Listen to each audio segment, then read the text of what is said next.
All right, let's dive in. When you think of Germany, you probably picture this powerful, unified nation right in the heart of Europe. But what if I told you that for most of its history, Germany was really just an idea?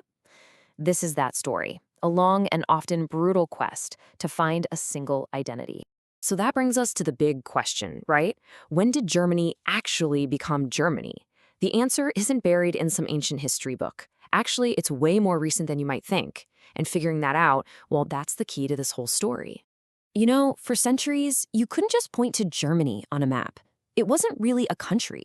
It was more like a shared language and culture, spread out across this fractured landscape of rival tribes and duchies and city-states, all scrambling for power in the middle of Europe.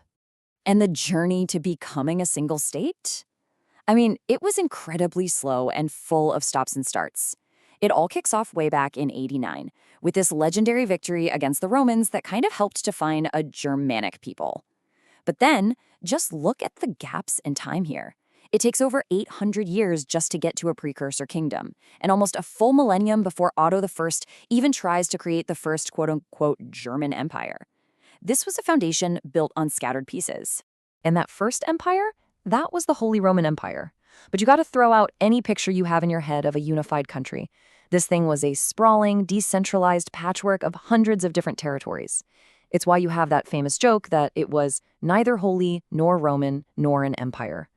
And that constant rivalry, that fragmentation, would define the German lands for the next 800 years. But this kind of fragile setup, it was about to get completely blown apart. In the 16th century, a religious revolution didn't just split the church, it tore the German-speaking world into pieces and set the stage for one of the most devastating wars in all of European history. So picture this, it's 1517, and a monk, a guy named Martin Luther, steps up and challenges the entire Catholic Church. His ideas, thanks to the brand new printing press, spread like wildfire and created this deep, deep rift.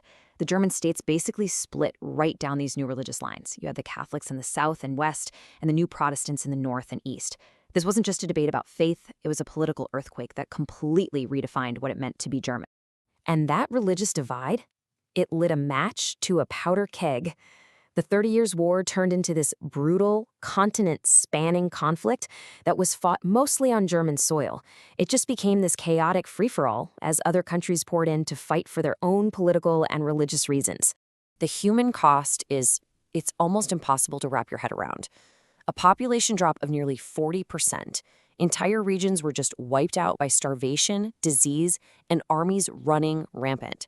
This wasn't just a war, it was a collective trauma that would haunt the German psyche for generations, leaving the land more shattered than ever. So after centuries of all this division, how on earth did Germany finally become one country? Well, the answer wasn't about diplomacy or debate. It came down to a policy famously called blood and iron. One powerful state, Prussia, was going to rise up and forge Germany by force. And the guy behind all this, the architect of this new Germany, was Otto von Bismarck. He was Prussia's totally ruthless chancellor, and he had this brilliant, cynical three-step playbook. First, he picks a fight with Denmark to test out his army. Next, he absolutely crushes Austria to get his main German rival out of the picture. And finally, he cleverly provokes a war with France, using that patriotic nationalism to rally all the other German states to his side. It was pure, cold power politics. And believe it or not, it worked perfectly. In 1871, inside the Hall of Mirrors at Versailles, of all places, the German Empire was proclaimed. After nearly 1,000 years of being broken into pieces, a unified nation-state called Germany finally existed. But here's the thing you have to remember. This was an empire born from military conquest, not from a popular revolution. So Germany is finally a country. It's powerful, it's ambitious, but its quest for a place in the sun is about to lead straight to catastrophe. The first half of the 20th century saw those imperial ambitions lead not to glory, but to total ruin and once again, to division. What happened next in the 20th century is just an unbelievable domino effect of disaster. Each crisis fed directly into the next one. Defeat in World War I leads to the chaos of the Weimar Republic. The failure of that republic opens the door for the monstrous Nazi regime. And that, in turn, triggers a second, even more destructive World War, ending in Germany's utter collapse. And at the dark heart of all this was an absolute moral abyss. The Nazi regime organized the systematic murder of 11 million people, including 6 million Jews. That number, it represents the darkest chapter imaginable in German history, a crime that would forever reshape and haunt its national identity. So, after all that devastation, Germany wasn't just defeated, it was literally broken in two, becoming a front line in the Cold War. You had West Germany, which allied with NATO and had this amazing economic miracle, and then you had East Germany, a communist state controlled by the Soviet Union. The whole quest for a single German identity was put on ice. But the story doesn't end there. In all that wreckage, the final chapter is one of rebirth. It's like a phoenix rising from the ashes of the 20th century, finally finding a new identity, one that's rooted in peace and European cooperation. And then came the moment, November 9th, 1989. When the Berlin Wall came down, it was so much more than just bricks and mortar falling.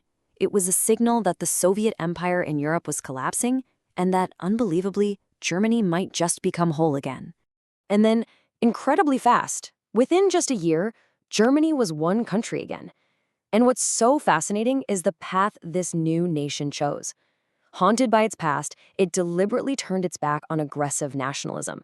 Instead, it anchored its entire future in European integration, making its alliance with its old enemy, France, the engine of the EU. And that commitment is what helped transform it into Europe's economic powerhouse, a stable, peaceful democracy at the very heart of the continent. So that brings us right back to where we started, but with a new perspective. After this long, turbulent, and often tragic quest, from a fragmented empire to Nazi terror, from being split in two to reunification, what truly defines Germany today?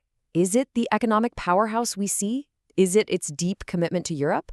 Or is it still shaped every single day by the heavy weight of its own history? That's definitely a question worth thinking about.